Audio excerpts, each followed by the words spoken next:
All right, last segment, I promise. So, what we're going to look at right now is how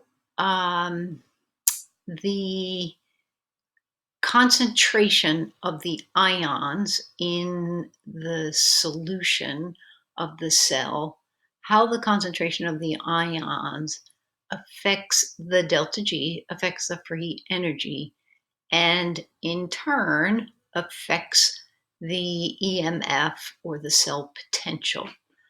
So this all comes from what's called the Nernst equation.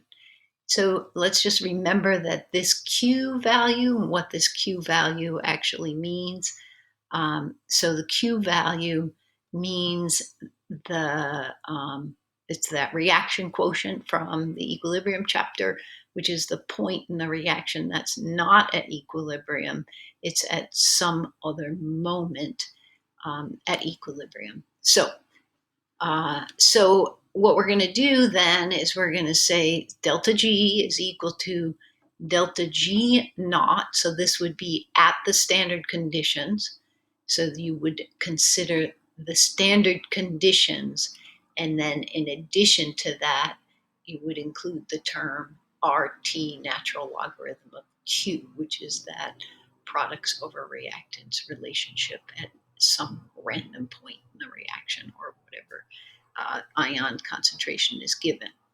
And so from that, we can calculate the delta G at these conditions. That's where the difference is. This is the standard value that you would get from calculating from a table. This is the value that results from the concentration of the ions that are present. That's what that all says there. So since we know that delta G delta G is equal to negative NFE, and we also know that delta G naught, the standard delta G, is equal to negative NF standard E, and plus RT, natural log of Q. So by algebraic manipulation, the equation that I get is that the E, the cell potential at some point in the reaction, is equal to the standard cell potential that I would get from table values minus RT over NF times the natural logarithm of that reaction quotient, which is just that products over reactant concentration, just like we did in chapter 15.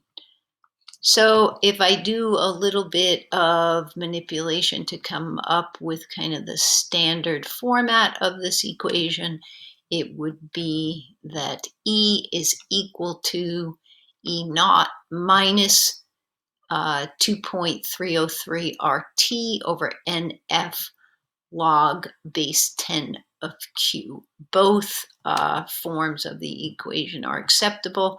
Typically, this is the one that you would see and use as just more straightforward because this RT at standard conditions divided by F becomes its own constant of 0.0592 divided by N log base 10 of Q.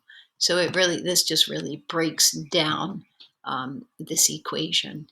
And so this is the equation that you would use to find the E, the electromotive force, produced by a cell under non-standard conditions, or determine the concentration of the reactants or products by measuring the E for the cell.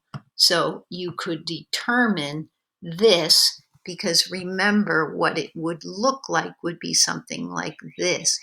The log base 10 of Q could be something like this. Log base 10 concentration of product ions over concentration of reactant ions, something like that, just as an example as to what that Q might look like.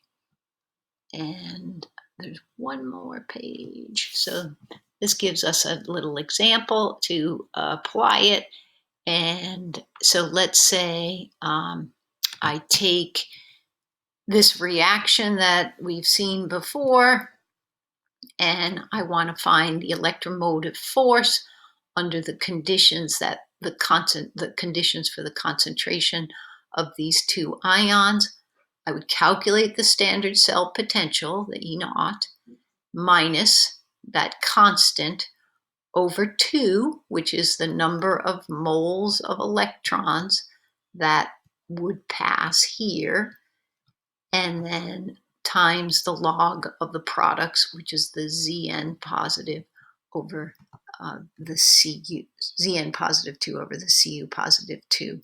And back here, I'm going back a page because I think my example that I used was reversed. Sorry about that.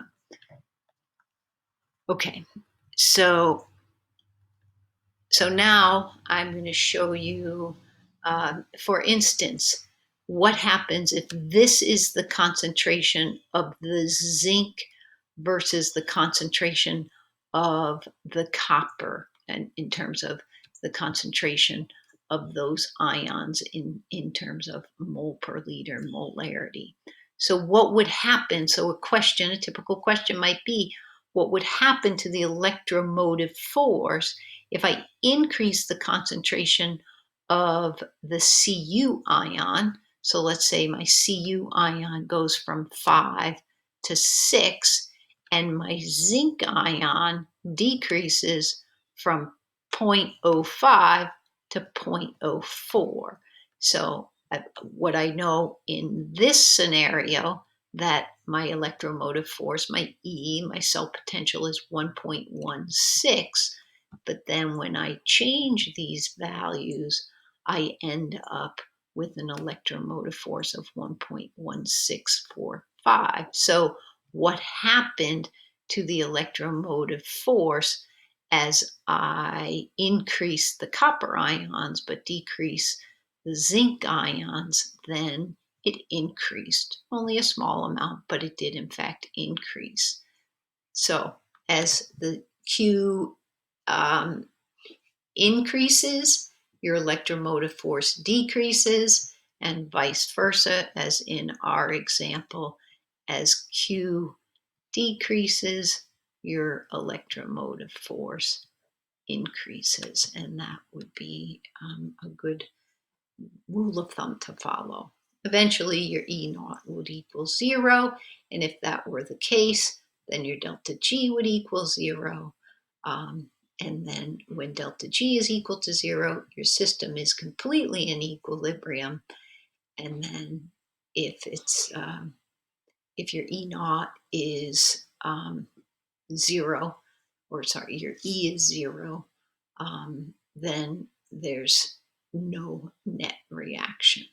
That's it. I'm finished.